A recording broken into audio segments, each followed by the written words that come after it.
할렐루야, 바이블 프로젝트 네 번째 에피소드 노래하며 떠나는 여행에 오신 것을 환영합니다. 요즘 날씨가 무척 덥죠?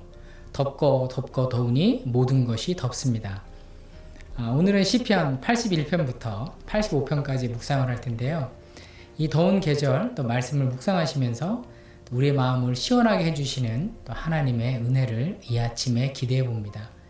자, 81편부터 함께 보도록 하겠습니다. 작사는 아삽입니다. 아삽은 헤만, 여두둔과 더불어서 다윗 시대의 세 악장 중에 한 명이었습니다. 그리고 그가 기록한 시편은 총 12편이 있습니다. 인도자를 따라서 깃딧에 맞춘 노래라고 표저어가 붙여진 시편은 81편과 84편입니다. 자, 그렇다면 작곡은 누구일까요? 깃딧의 정확한 의미는 알려져 있지 않지만 특정한 노래를 연주하는 악기나 또 특정한 노래의 리듬을 지칭하는 것으로 여겨지고 있습니다. 좀 더 구체적으로는 블레셋 땅 가드에서 사용되었던 악기의 이름이거나 가드 풍의 행진곡 리듬일 것이라고 학자들은 여기고 있습니다. 만약 그렇다면 이방에서 사용되었던 악기나 리듬이 이스라엘로 들어와서 하나님을 찬양하는 악기나 리듬이 된 것입니다. 마치 찬송가 280장에 보면 천부여 의지 없어서 손들고입니다 라는 노래는 원래 스코틀랜드의 전통 리듬이었던 올드 랭사인 이었지만 하나님을 찬양하는 리듬이 된 것과 같습니다.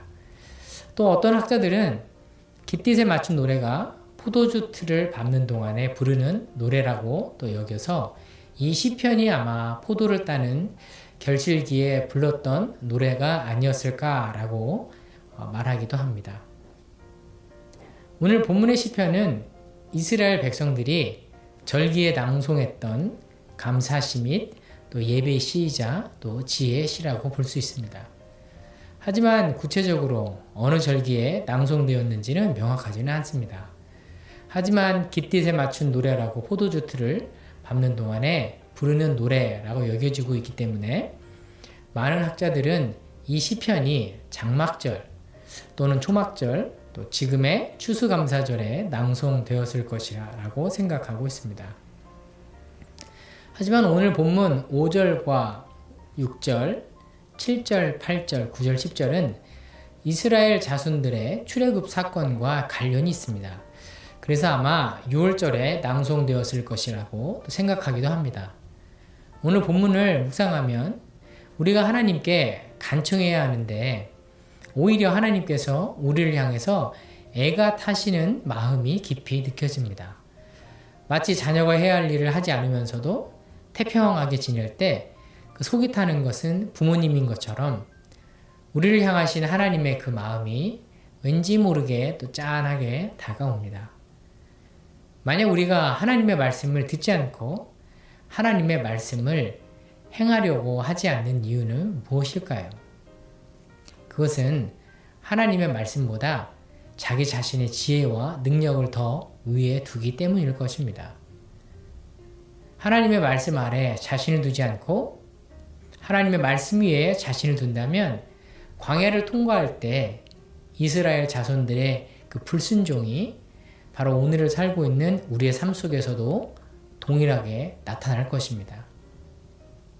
오늘 하루도 하나님께서 마음과 정성을 다하여 심어준 가정에서 그리고 일터와 학교에서 삶의 자리에서 하나님의 말씀을 우리 위에 둠으로써 순종의 삶을 살아가시는 그런 한날이 되시기를 예수님의 이름으로 축복합니다. 자, 82편입니다. 82편의 작사는 아삽입니다. 아삽은 82편에서 불의한 재판이 자행되는 것을 고발하고 영원한 재판장이 되시는 하나님의 심판이 있음을 경고하고 있습니다. 아삽이 살았던 때는 다윗 왕이 통치하던 시대였습니다. 그 시대에도 재판이 바르지 않았다는 것이 선뜻 받아들여지지 않기도 하지만 임금이 훌륭하다고 해서 또 왕과 고위급 신하들로부터 저기 시골 마을에 사는 사람들까지 하나님을 중심으로 섬기고 자신보다 약한 사람들을 도와주었던 것은 아니었던 것 같습니다. 그때에도 여전히 강한 사람이 약한 사람을 짓누르는 그런 힘의 논리가 여전히 팽배해 있었습니다.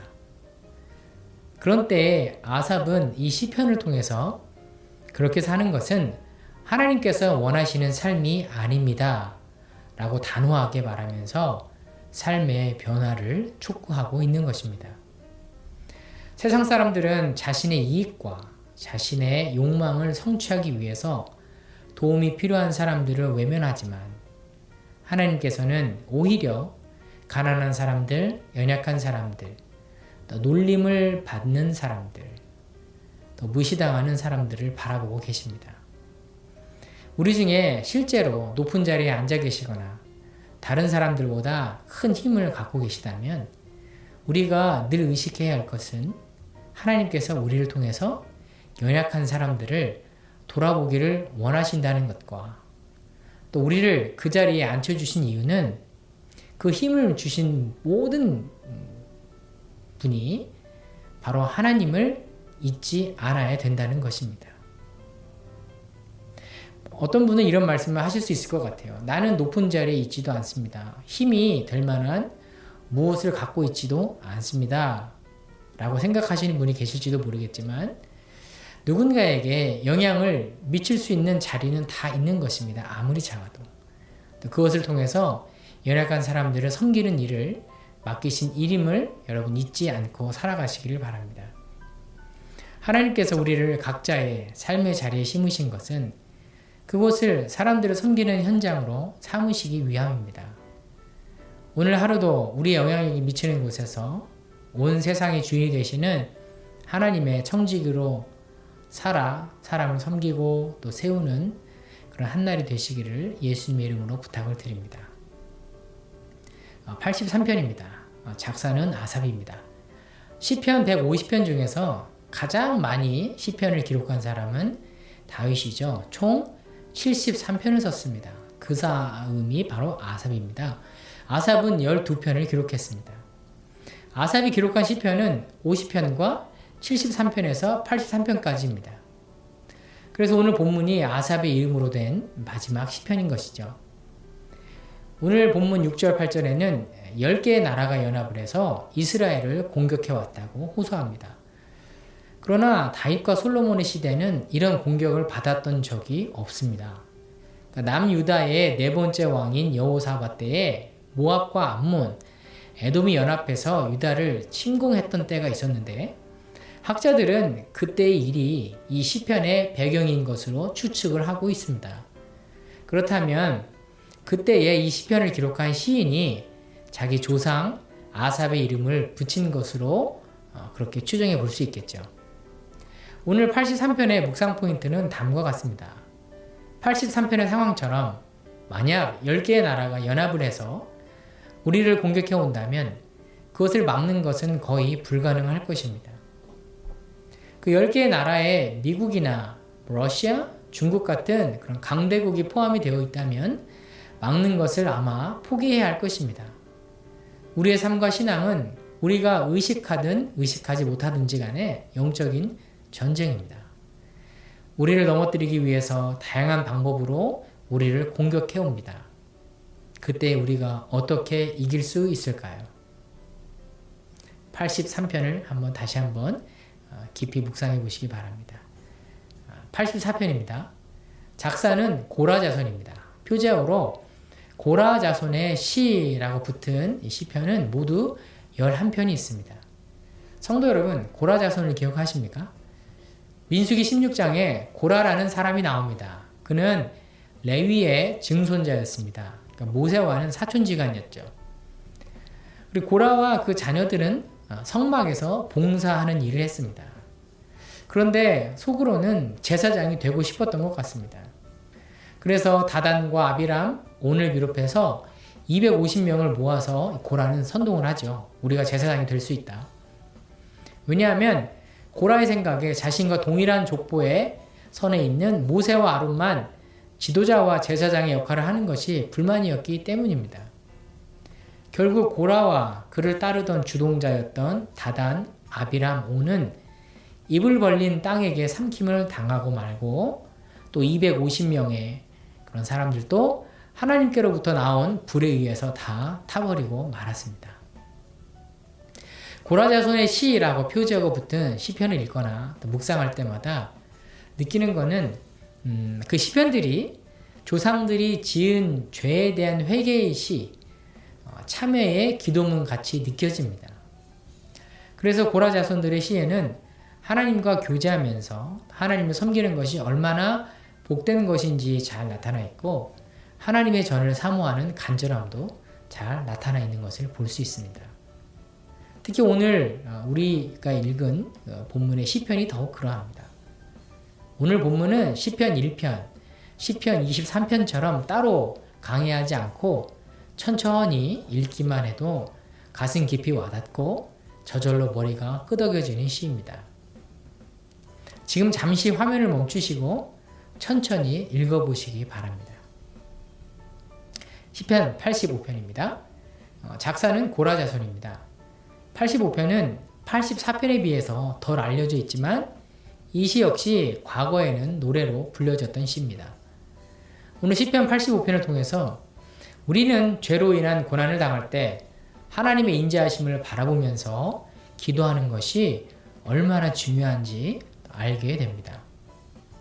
뻔뻔하게 나쁜 짓을 저지르고도 과거 하나님의 구원하심과 은혜 베푸심을 운운하면서 한 번 더 은혜를 베풀어 달라는 것이 기도일 수 있느냐고, 양심이 없는 게 아니냐고 반문할 수도 있을 것입니다. 하지만 시편 85편 기자의 기도처럼 이렇게 기도하는 것은 옳은 것입니다. 왜냐하면 하나님은 은혜의 하나님이시고 그 하나님의 신실하심을 믿고 하는 기도이기 때문입니다. 시편 기자는 비록 자신의 죄는 아니지만 공동체의 죄를 자신의 것으로 동일시 여기면서 기도하고 있습니다. 시편 기자의 기도는 과거에도 인자하셨던 하나님께서 오늘도 변함없이 인자하실 것임을 믿고 하는 기도입니다. 우리 역시 어떤 어려움을 당하고 있을지라도 나의 어려움을 해결해 주실 분은 오직 하나님 한 분이심을 잊지 않으시기를 소원합니다. 절대 포기하지 마시고 죄책감 갖지 마시고 낭망하지 마시고 힘들고 어려운 때일수록 하나님께 매달려 기도하시기 바랍니다. 우리 다 같이 7절을 같이 한번 읽겠습니다. 여호와여 주의 인자하심을 우리에게 보이시며 주의 구원을 우리에게 주소서. 아멘. 기도하시겠습니다. 인자하신 하나님 아버지, 죄를 사하여 주신 은혜를 감사드립니다. 예수님을 십자가에 달리시기까지 우리를 구원하신 아버지를 생각하면서 우리가 죄를 짓지 않고 살아야 하지만 주님을 주인으로 모시기에 자아가 너무 강해서 허물과 죄를 범할 때가 너무나 많이 있습니다. 우리를 불쌍히 여겨주시고 비록 범죄하여 고난을 당할지라도 구원해 주실 분은 하나님 아버지임을 잊지 않게 하시고 신실하신 하나님 아버지만 바라보며 살아가게 하옵소서. 예수님의 이름으로 기도드립니다. 아멘.